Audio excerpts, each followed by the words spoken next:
You guys didn't need to hear me anyways. I was just waiting for you guys to come in, but it's Wednesday. It's the Wayne Coito Show, and we are gonna talk Mountain West football. Whether we'll be back, who knows? We're gonna go and reminisce about this place right here. All my cameras are reversed. It's so weird. Wyoming. And why, you say? Why? Why would you reminisce about Wyoming? Well, basically because I needed some inspiration for this show, and Fuchsia sent me a photo of us in Wyoming 3 years to the date. So we were in Wyoming. I don't know why some of my pictures are sideways. It's so strange. But I should also get my thing going in case you guys have any questions. But we're going to talk. Okay, Jenny. Thank you, Jenny. I noticed that you said it's good now. All right. So, we just miss being there. And, a lot of us, Fuchsia, Kaylee, a lot of the Road Warriors, you guys know, I don't have time to call all of you guys out, even though I shout out all of you, all the special people that I get to see on the road every time I go to a game, and at home when I go to a game, and now I have 60 straight games that I've been to for Hawaii football, home and away, so maybe I'll have 61 soon. And we're going to talk about that rumor because Brett McMurphy of Stadium, he reports that the Mountain West is optimistic about playing an 8-game schedule. And this was tweeted out 2 days ago. Starting October 24th, so it would be a month from tomorrow. But the presidents always have to have the final approval. Of course, there's going to be the final hurdle is the presidents. So, we're going to say that what Brett McMurphy is reporting is probably very optimistic news, and usually the people that his sources are going to be more optimistic. That's just how the people that I guarantee he's getting info from are, because they're real with him. They're real with him, but there are a lot of people that are just like don't want to play so much because we all want to play really bad. So if they're optimistic, I would have to say I'm probably optimistic too that there's actually a chance, and that's going to be contingent on a lot of things. Of course, we talked about the SEC going back, and then last week I did a show on the Big Ten going back, and what the Big Ten is doing is testing every day, which is also already a huge, step, and definitely something that is, hard to question as to an effective policy, right? If you're testing every single day, that is, it's hard. It's going to be harder to fall through the cracks there.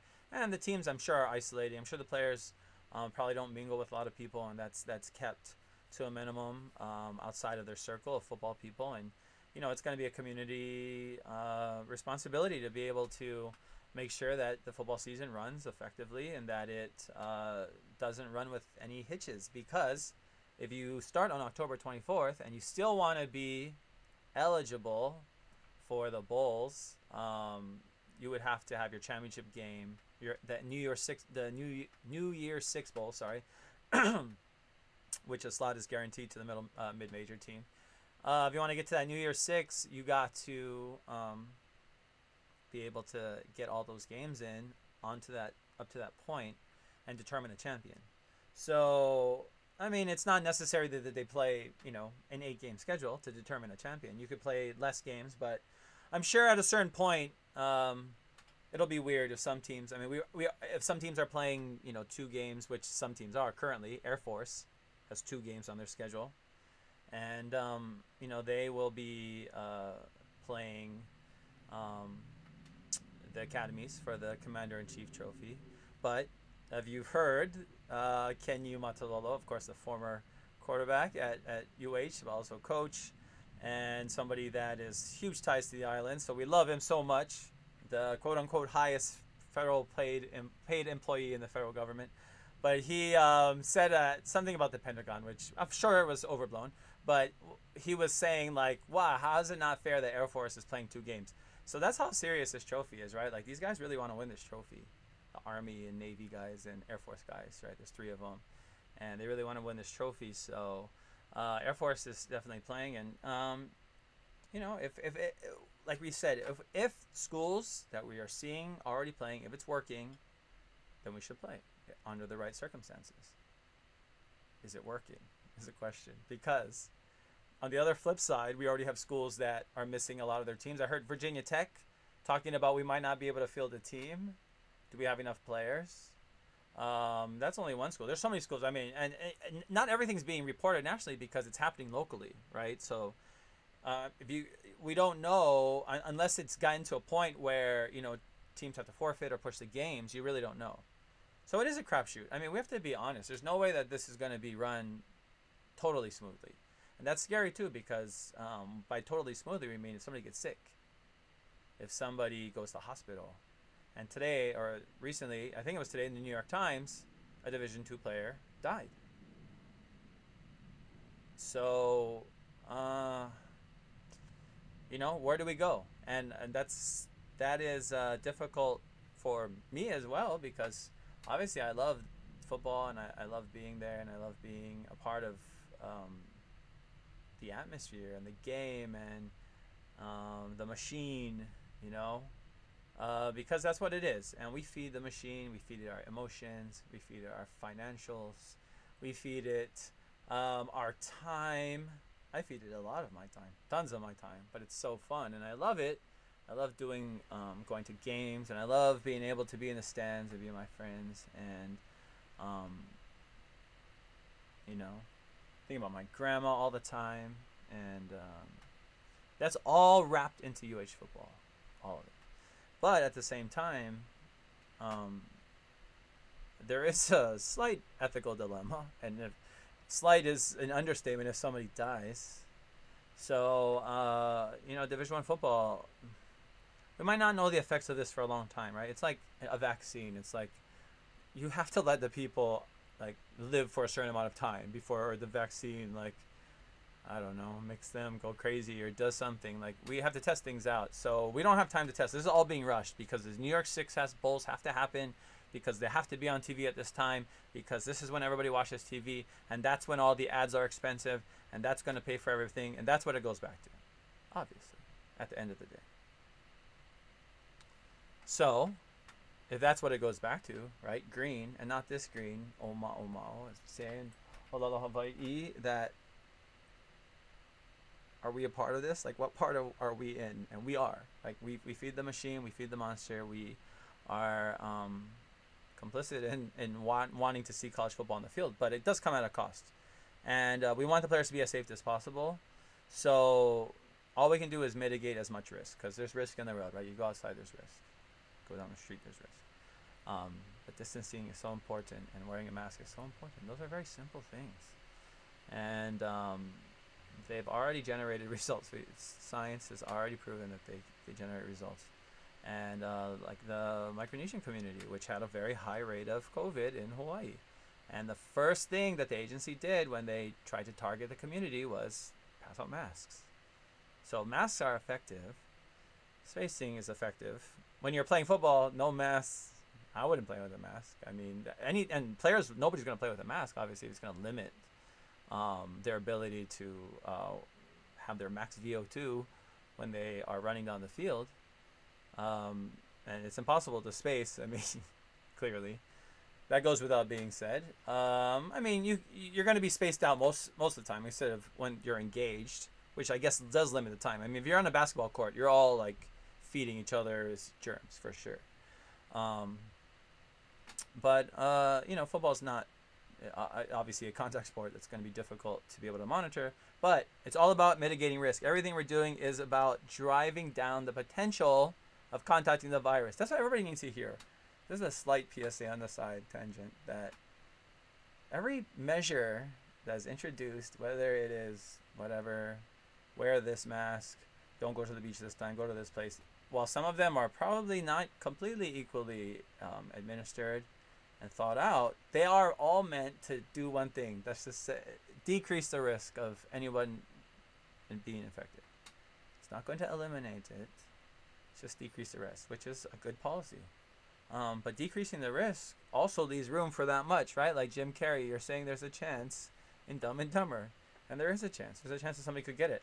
I mean, I know people enough. I know there are people watching this right now that have had it, that had told me or had put it out there, That and it's scary, and to hear the fear in their voice is scary. It's very scary to me. It's scary.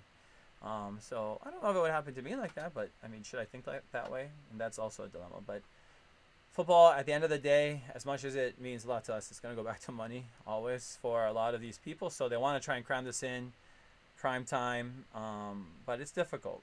Stephanie says, I want UH to play, but not at the expense of the boys or the coach's health. Dilemma. Yes, it's a dilemma. I mean, I'm not going to sit here and give you like an unequivocal, like, we should totally play, or no, let's not play at all. Because, of course, this tugged is something that I do year in and year out. Like, dude, like, not just like, legit, I don't like just go to work. Like, I go to work when I can, and I'm auditioning, and I'm doing my thing, and I'm just watching football and making sure all these trips are underway and that I'm gone most of the time. And I want to create experiences for other people. And that's my life.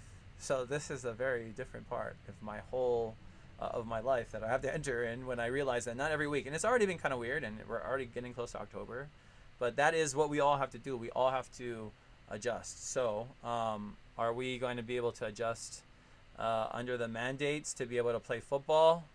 I don't know. I mean, I'm interested in hearing from people because hi Russ, Jenny, Gavin, all you, mahalo for participating.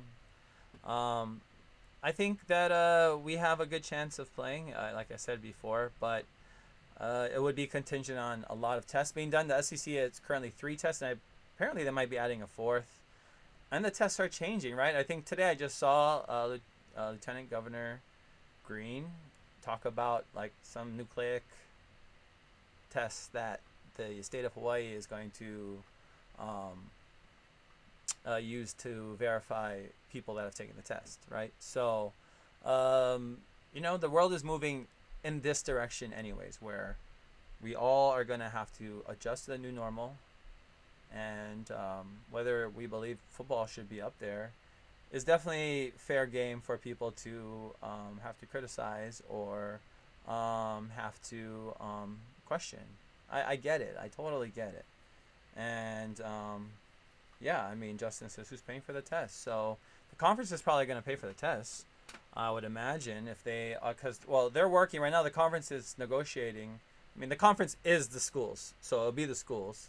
I mean, nobody. I mean, and it's all gonna be extra, additional expenses that were not unforeseen costs. And then if you don't have the gate coming in, the revenue to offset that, so that's why I'm wondering about the fans. I mean, there's no way that we can have 100% fans. There's no way we can have 50% fans. There's no way that we could have 25. I don't even think, but maybe 20 to 25 at the most. 20% of Aloha Stadium.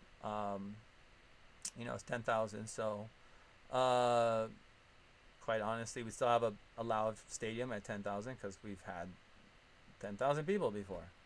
And, I think we could do it there. But are people going to want to get on a plane?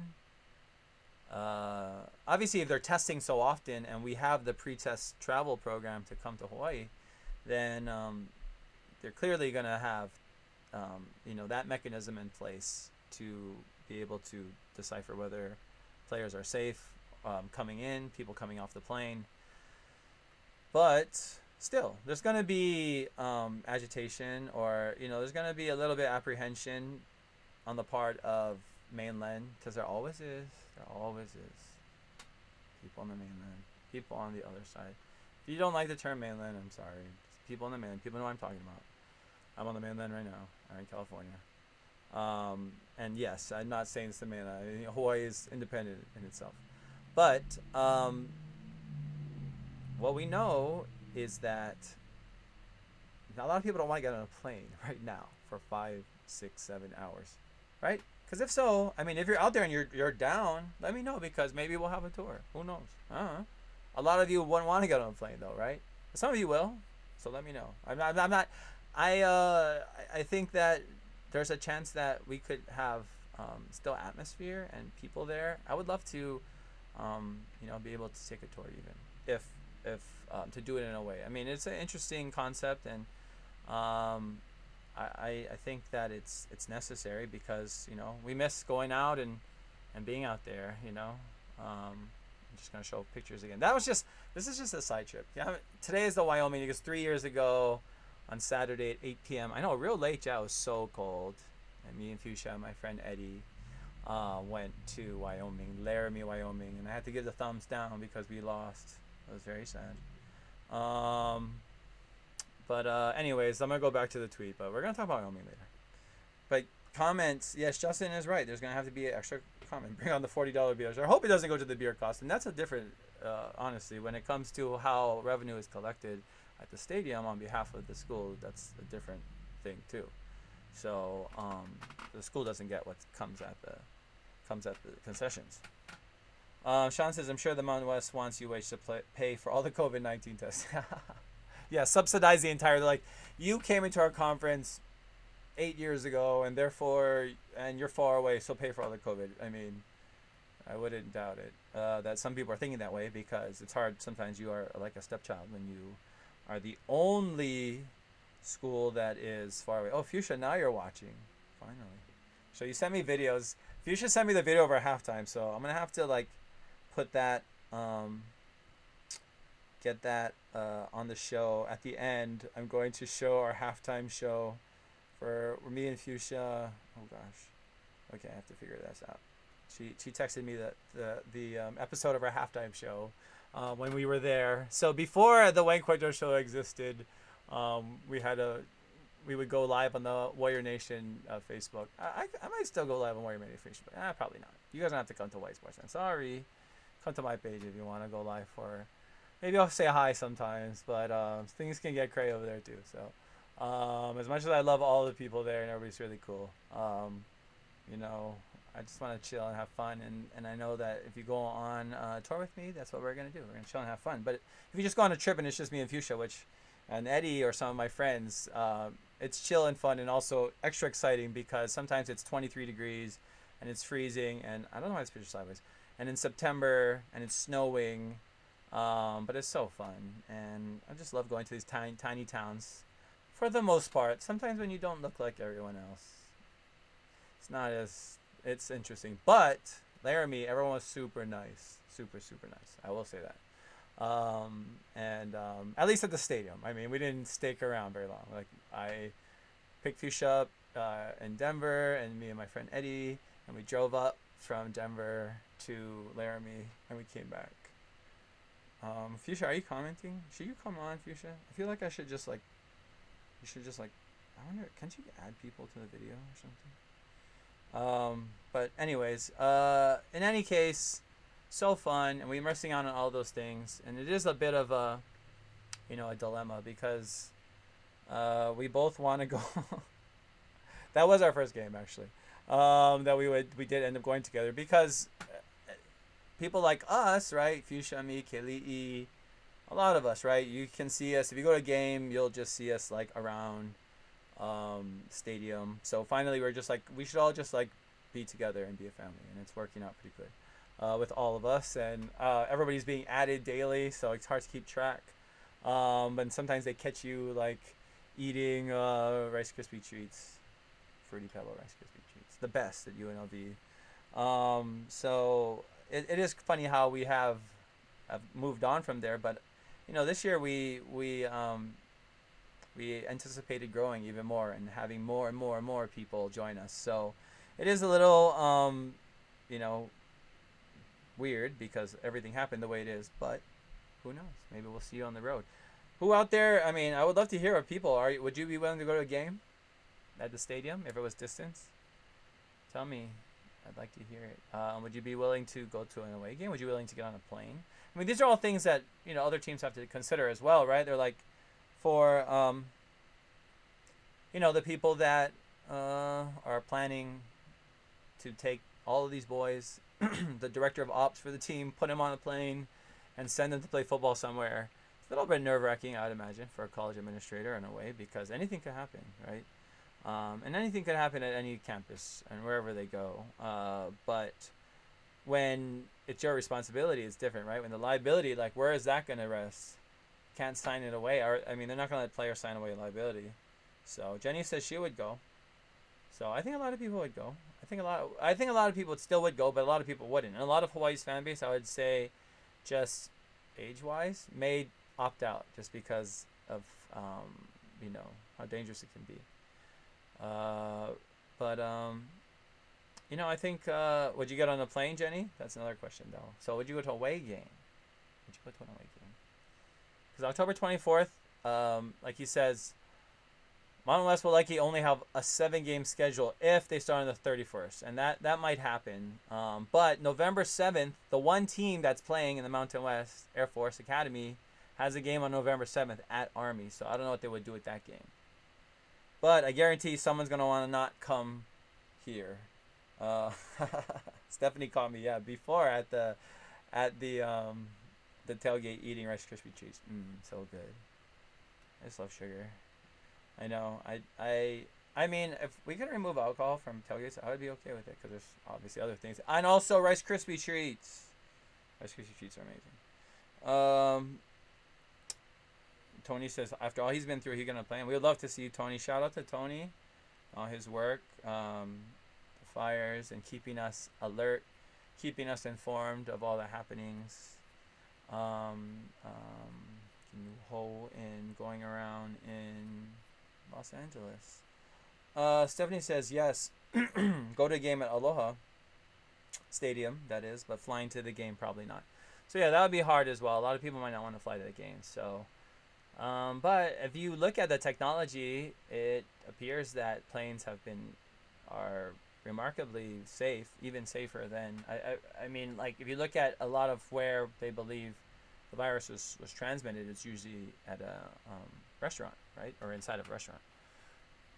So that's why, and obviously, yes, it's going to be risk everywhere anyways, but there's going to be risks just moving from place to place, just for sure.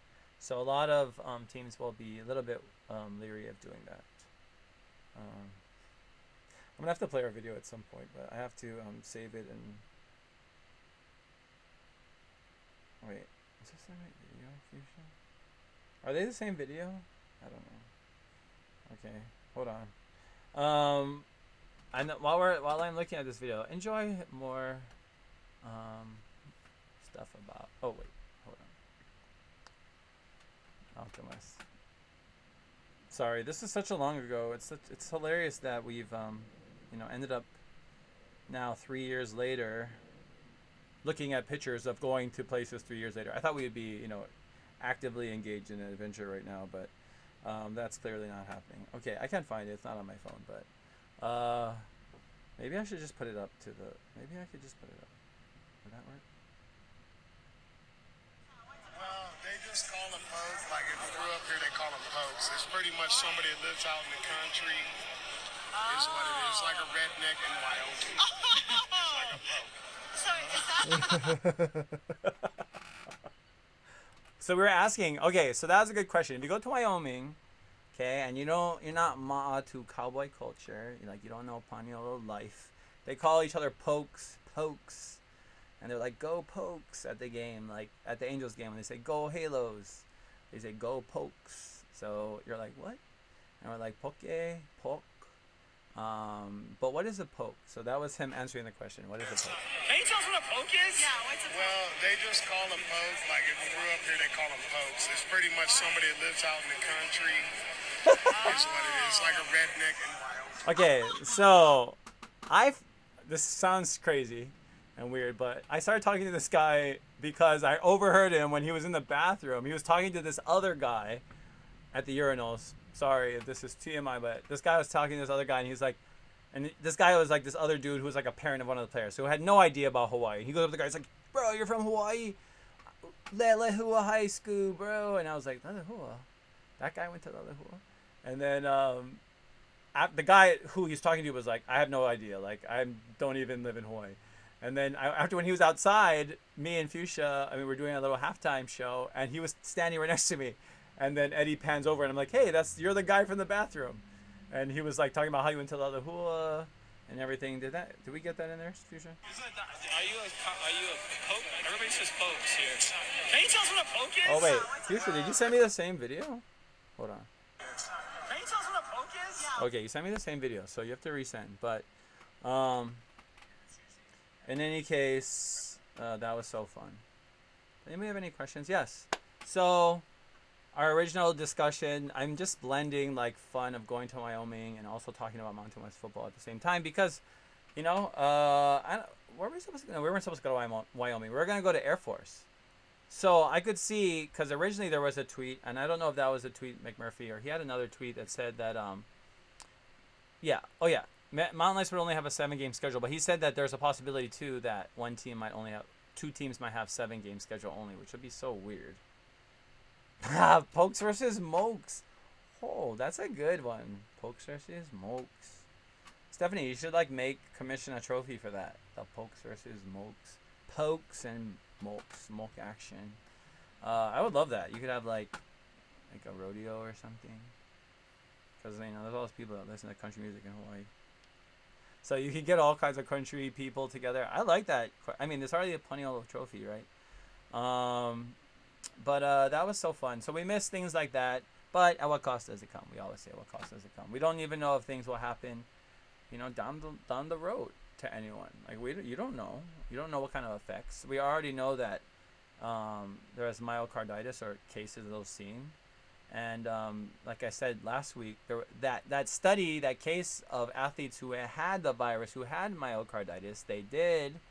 What was questioned was the sample size, which wasn't very large. It was like 30 something. It wasn't like over 100. It was low, but still a lot of people had the myocarditis just within that group. So there's probably a linkage, probably a correlation for that much prominence in just that small, because that's a super high percentage. So yes, that's not probably reflective of the community, but it's probably not super low either. It's probably something up there that would cause people to be concerned.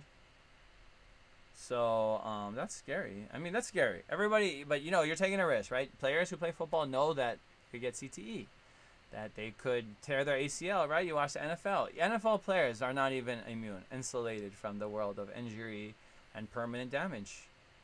At football, I mean, we already know you can get permanent damage from playing football just before a virus. We already know that. So yeah, some people are like, well, you could get hurt, and that's true. It's like you could go, surf at Pipeline, and I could die probably. But at the same time, I know what I'm getting myself into, right? Some of you remember my broken hand 2 years ago. 2 years exactly, I had my hand in a cast. That was from another body surfing accident at San Diego during a hurricane, which not a good idea, as she was before. But anyways, you won't remember that at all. But that's what crazy things can happen. But also things can happen freak. Things can happen if proper precautions aren't put into place. So at the end of the day, are the schools putting enough precaution? Tina is watching us. I hope you're still watching us, Tina. Aloha, Tina. Her son is on the team. And she really wants him to play. And we really hope that he plays too, because we love seeing Tina on the road. She's so fun. She's repping Orange County.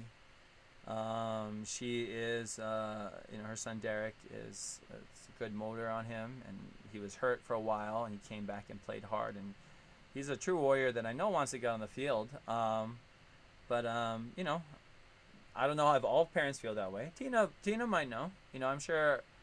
The players definitely tell their parents that they really want to play, but we need to do it safely. So if they believe they can do it safely, I mean, that's where we're at. But at the end of the day, if we have to commit resources, this is what is the disconcerting thing. If we have to commit resources, university resources, to be able to, just have the season go off, there's going to be criticism coming from around the community, because given that this is a government institution, a government entity that requires taxpayer dollars to function. So expect there's going to be a lot of criticism, and it could be hurtful toward the program down the road as well. It's not like,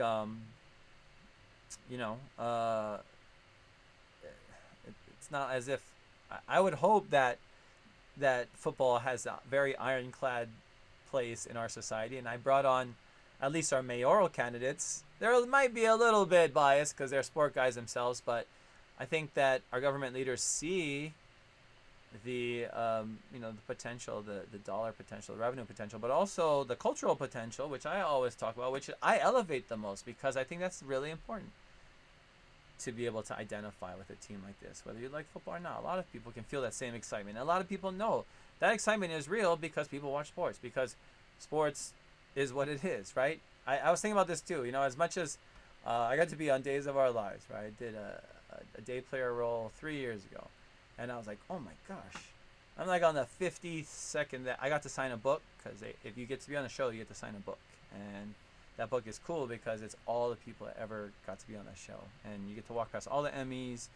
And I go in my dressing room and I was like, oh, I'm on this show. This is crazy. But I was also like, wow, 52 seasons, which is a very long time for a show.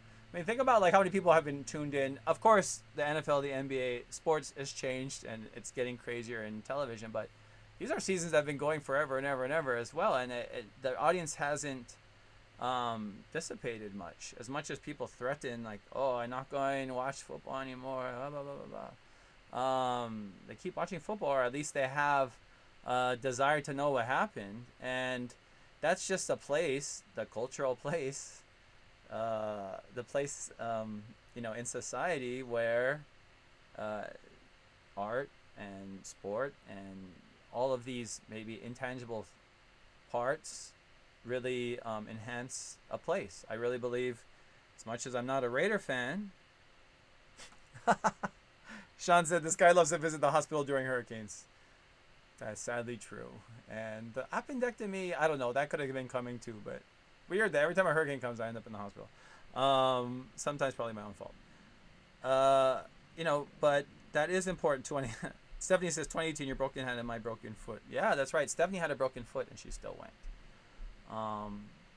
So, we talk about, though, that's how important it is to us. We still want to go. I took a group to New York City. We stayed in Manhattan, and we went to a Mets game. I went to a Yankee game. I went to a Jets game.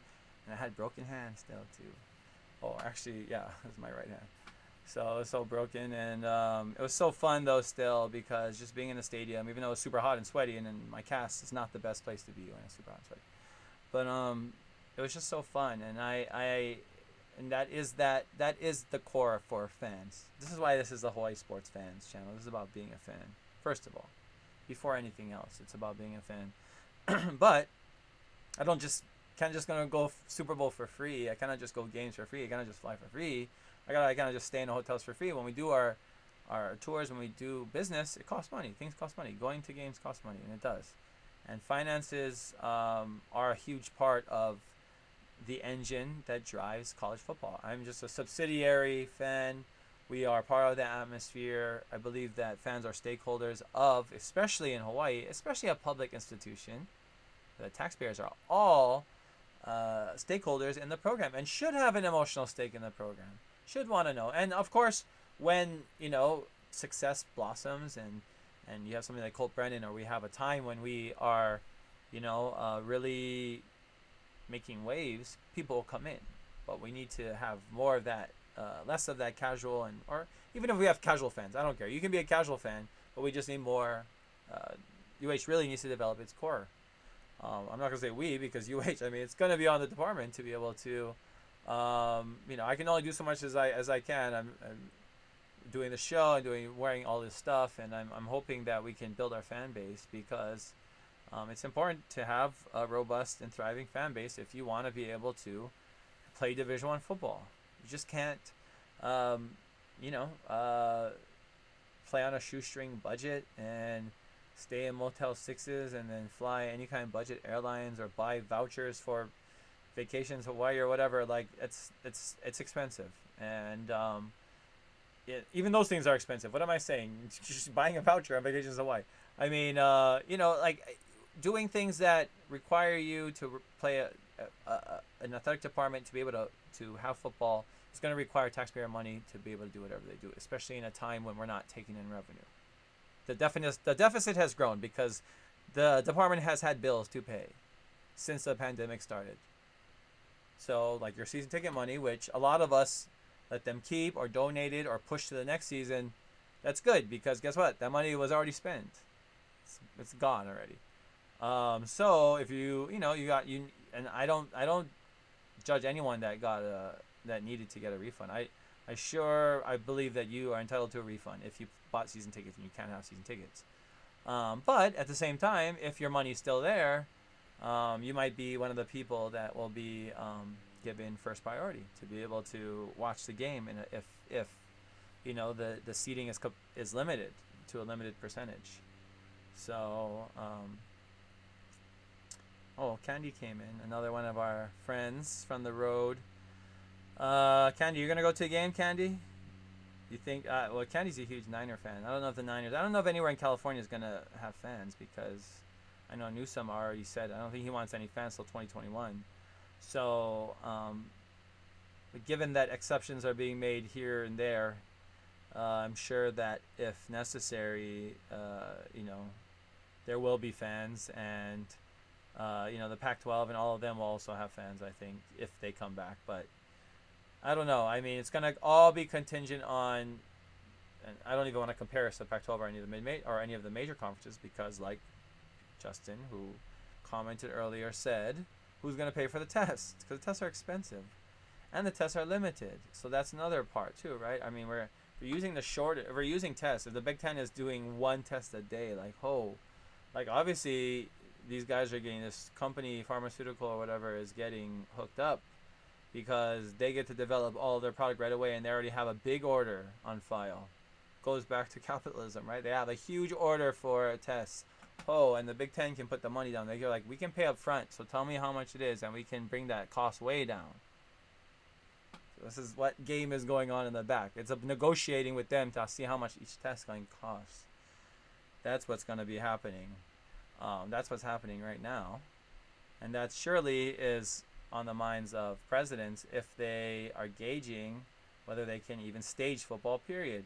Because not even every Mountain West school is at the same level, right? When it comes to money, when it comes to budget, just go look it up, Google it.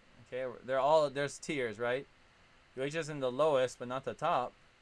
I mean, clearly a team like Boise has been so successful recently, is not as worried about not being able to pay their bills, but even they are losing a lot of fans, losing the casual fan, which is disconcerting, because at the end of the day, these are the true stakeholders, in my opinion, of your program. They're the ones that keep it around. You're going to leave all the casual fans behind, then good luck just having people in the club cheer for your team. And in the suites. Candy says, I'll go where we can get access and safely distance with my mask. Okay, so that's happening. I mean, it's happening. I mean, you look at these gargantuan NFL stadiums like Arrowhead, for instance. Even CenturyLink. I mean, these stadiums are huge. I mean, you can distance. You would have to make a good plan of, just like on game day at these places, we're thinking like on a normal game day. Like when you're at Levi's, like people everywhere. Like if you're in Santa Clara on 49er game day, you better be at home or something, or just enjoy traffic, because everybody's around and getting crazy, especially after the game. Maybe not as much getting, but I mean, if we bring that number down substantially, it'll be a lot less people, and 20%, 15%. You could definitely space out, and you can definitely. When I went to Utah, I think it was 30%. Might have been less, 25%. But you could definitely space out. You go out to the store, you have to space out. You go, where you're outdoors. Outdoors, is even safer, and you can do it safely. You can do it effectively. Then you can do it. It's just like going to the park or something, or going to anywhere. I did notice though, if you're expecting the same type of experience by going to a game, it's not going to be the same. A lot of people are not. That's where they're like cutting back. A lot of even pro teams is on that atmosphere, because they're like, we're not going to entertain like a few people. We're like here to entertain a lot of people. So like, enjoy the game. It reminded me, it was very reminiscent of this game that I went to at Wrigley Field in Chicago in 2013, and they were like, we're going to go back to the 20s tonight. Hey, go back to the 20s. Like no lights or something, or actually that it was a night game, so they had to use the lights, because Wrigley didn't even have lights for a long time, right? But they went back to like just organ playing, and like I guess they could use the same mic. They didn't go back to like some whatever from the 20s, but it was like Oregon playing, and it was like super boring. But that, I mean, like in between innings. I mean, baseball is already hard for some people to stomach during the game, but in between, oh, that could be like an ocean of time, and while the other team's warming up before the other team comes on to the first batter comes up. So it's different atmosphere, but it's still gonna be fun. So I'm sure a lot of you would still want to go. Like I said, Hawaii sports fans, reach out to me if there is a possibility of a road game. I would love to take or see, if we can do it safely. Obviously, even within our group, we could do a distance. Even within, we don't have to like interact all the time, but we could find a way where we could, do it in a way that is still fun. Stephanie, with unemployed folks, I don't know, maybe. There are a lot of people. I mean, the world is very unequal if you haven't checked. So not everybody's struggling. I mean, I'm struggling. Clearly, I don't have anything to go, but I'm not struggling. And that's a different way. I'm not even going to say that because I'm still having fun. I have fun every day. My life is changed tremendously, obviously. I'm not traveling every weekend. I'm not going to games. But and that might be a struggle to adjust to that. But Stephanie's right. There is a very deeper financial struggle for people paying rent. And yes, but there are people that will travel. I mean, that's another systemic problem within society that people are going to have to go and figure out and solve together on their own if they don't see it. But I would love my client base to extend. I would love to see more people be able to come with me on Hawaii Sports Fans. But at the end of the day, I offer premium tours. I offer small group tours. We're going to the best places. We're eating the best food. I get the best tickets. So, the people who are going to come. And if you want to come during a pandemic, let me know. Maybe we'll put something together. I mean, I've done a lot of things. I've done a lot of things through Hawaii Sports Fans. Almost every tour that no one has ever tried. No, I guess guaranteed no other tour person has ever tried to do, because we like to just have fun in a way that no one else likes to have fun. And I think a lot of people I see watching who have been on a tour can understand that as well. Candy says they got to be upfront about how many tickets the stadium's teams will sell and how many people will be between us. Yeah, I mean, we can still be loud. You can still be loud in a stadium, even if it's like super cavernous. I mean, Aloha Stadium, jokes aside, has clearly had very minimum capacity and still had provided atmosphere and something for fans to enjoy. And I think, where I sit, where my group sits, to the front row crew, we sit in section B, and you guys don't all see me there in the end zone. And behind me is either like super orange, because that's the color of the seats, or just like spotty, right? And very rarely has it just been like cascading down with fans from the top of, the south end zone. But it is always loud. And, even if it's just me and Stephanie sits above me, so if it's just me and Stephanie, then you can hear us alone. But we'll know. So probably, I would say by this weekend, maybe Friday. Since the vote is meant for Friday, the news will get out sooner. Maybe tomorrow we'll hear more rumors. We'll be able to, make plans. Maybe. I don't think people should get too excited, but I mean, this is the most optimistic I've been about a season starting, and I don't think that it can go without any hiccups. I think it'll be hard, but I think there's a way that they can push it down, the hiccups, to a minimum.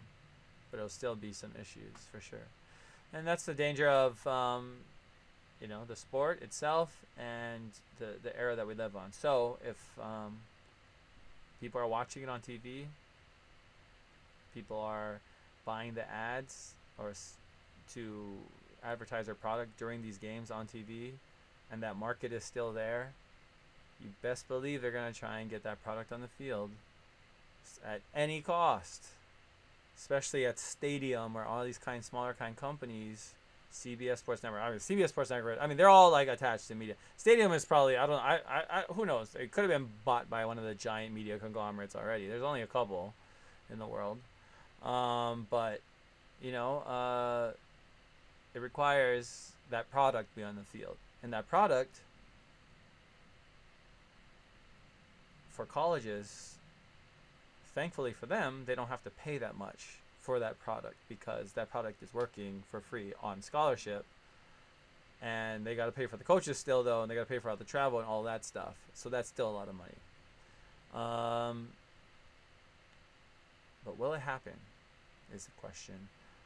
I think it's been a good night. I think we talked a lot about, I know, Wyoming. I wanted to find the other video of us at Wyoming. But I don't know what's going to happen. So, I don't know. Did Fuchsia send it to me? No. So, Fuchsia didn't send it to me. But I hope that everyone's been well and excited and surviving. I know that some of you have reached out to me and been asking whether we will be doing this or not this year, and I always say the same thing. Like, I really don't know, and it's always going to be up to the people. Few people, especially college football. The SEC was able to do it. And now, even though the Pac-12 and Big Ten stepped away, made their own point, made their own mark, they still went back on it. So that definitely doesn't reflect as well on them. I will definitely say that. And they're standing within the Power 5 will be challenged because of that. Their decision to do that. Even though I don't even know if it was the right decision yet. Like I said, there could be long-term ramifications for all of these things. For everything that happens. With the virus, with the field, with the program, with financially, whether it survives. So there is a lot. So there's nothing that's going to be easy peasy down the way. It's all going to be a challenge. But thank you for joining me. It's another great night. It's another great episode we had last week or on Sunday, NFL Week 2. I previewed all the games, or we previewed the Monday night games and also showed all the highlights. Okay, not all the highlights. I take that back.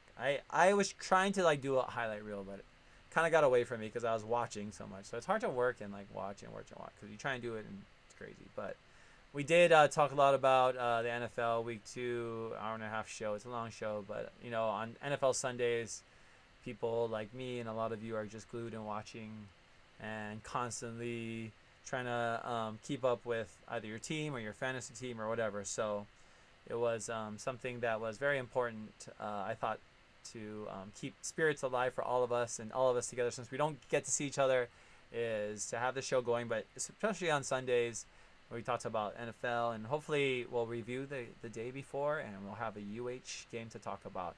But until then, we'll see you next time. Sunday, we'll know more. Stay tuned. Come back. Aloha.